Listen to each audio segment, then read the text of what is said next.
Менің арнама қош келдіңіздер. Арнама лайк басып, комментарий қалдырып, достарыңызбен бөлісе отырыңыздар. Мен бүгін пельменнің жаңаша пісірудің тағы рецептісімен сіздермен бөліскім келеді. Жасап көріңіздер.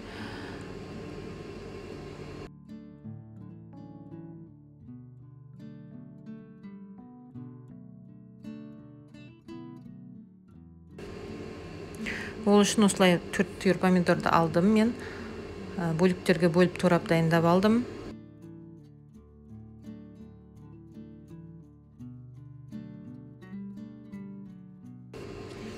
Бір ыдысыма 4 ас қасық қаймағымды және 2 жұмыртқамды салып, тұзбен бұрышымды салып, жақсылап тұрып араластырып алдым.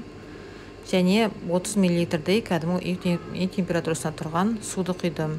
Енді мен духовкаға пісіретін ыдысыма осылай пельмендерді салып алып, 500-600 граммдай пельмен алсаңыздар жеткілікті. Арасына жаңағы помидорымды салып шықтым әр жерден. Және дайындап қойған жаңағы смесімді құйдым. Енді осы дайын болған смесіммен пельменімді духовкаде 200 градуста 30-35 минут пісіріп аламын. Міне мен духовкаде пісіп жатыр тамағым. Енді 35 минут өткеннен кейін мен оны шығарып алып, бетіне сырды септім. Қайтадан духовкаға салмадым, себебі ыссы болған сол жерде сыр өздігінен еріп кетті.